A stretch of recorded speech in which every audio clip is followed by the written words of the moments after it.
Jean-François Copé est également en direct ce soir. Merci beaucoup de nous retrouver. Un mot sur la situation en Égypte d'abord. Est-ce que, tout à l'heure, Jean-Marc Ayrault disait Hosni Moubarak doit partir. Là, Tariq Ramadan disait il faut d'abord être ferme sur les principes de démocratie et de soutien au peuple. Est-ce que la France est à la hauteur ? Alors écoutez, c'est une drôle de question. Je crois que c'est pas le sujet. Ruth El-Krief, vous savez, moi je suis très hostile à cette tradition dans laquelle on veut nous installer de la diplomatie du commentaire. Je pense que nous sommes là pour être dans une diplomatie de responsabilité. La situation en Égypte est extrêmement grave.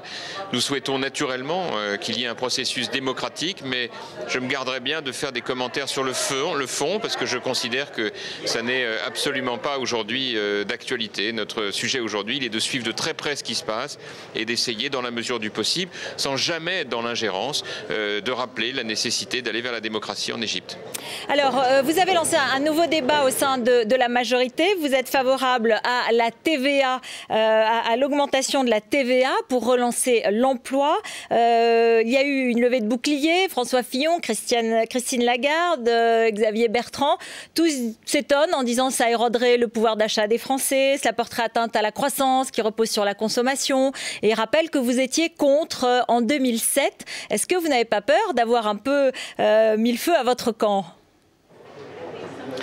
Non, mais enfin, vous êtes journaliste, donc vous êtes précise, vous savez très bien de quoi il s'agit. C'est pas du tout d'augmenter la TVA, il s'agit simplement de faire ce qu'on appelle une TVA anti-délocalisation, c'est-à-dire de baisser les charges sociales qui aujourd'hui pèsent sur les salariés et sur les employeurs et de financer la sécurité sociale par autre chose que par simplement des charges sociales et donc éventuellement de faire un petit transfert soit sur la TVA, soit peut-être sur la CSG, peu importe, mais en tout cas que ce débat existe.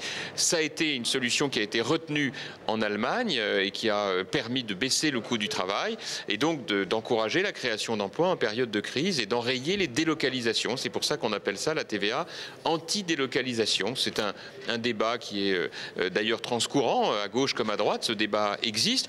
Ensuite, qu'il soit caricaturé par tel ou tel, ça fait partie du débat, mais personne ne peut imaginer sérieusement que je préconise d'augmenter la TVA. Non, il s'agit de baisser les charges sociales et le cas échéant de les financer par un tout petit peu de TVA. Je veux juste rappeler, pour quand même qu'on voit de quoi on parle, si on a par exemple un caddie de 100 euros, si on fait un point de TVA, c'est 1 euro. Donc encore une fois, il faut quand même bien voir de quoi on parle. Tout ça est vraiment très limité et c'est simplement un débat qu'on doit avoir comme toujours dans ces cas-là.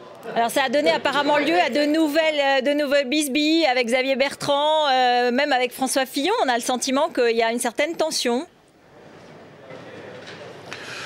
Enfin, écoutez, je sais pas. Je pense qu'il ne faut pas s'énerver à chaque fois qu'il y a un débat sur des sujets, parce que ça fait partie aussi de la réflexion que nous devons les uns et les autres conduire. Le président de la République a encouragé notre parti à lancer des débats.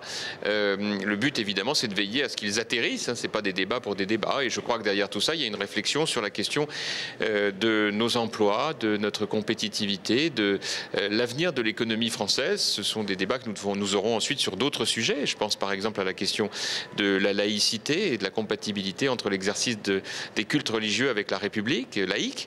Nous aurons des débats sur la justice sociale, nous aurons des débats sur la fiscalité et les territoires. Il y aura beaucoup de débats. Ça fait une dernière question. Une dernière question, Jean-François Copé. Dernière question. Vous avez eu une phrase sur Dominique Strauss-Kahn. J'en ai marre de Dominique Strauss-Kahn, un type dont on dit il sait tout sur tout, mais qui ne parle pas.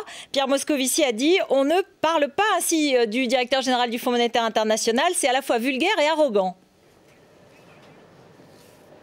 Bon, c'était le choix de ces mots, c'est pas les miens.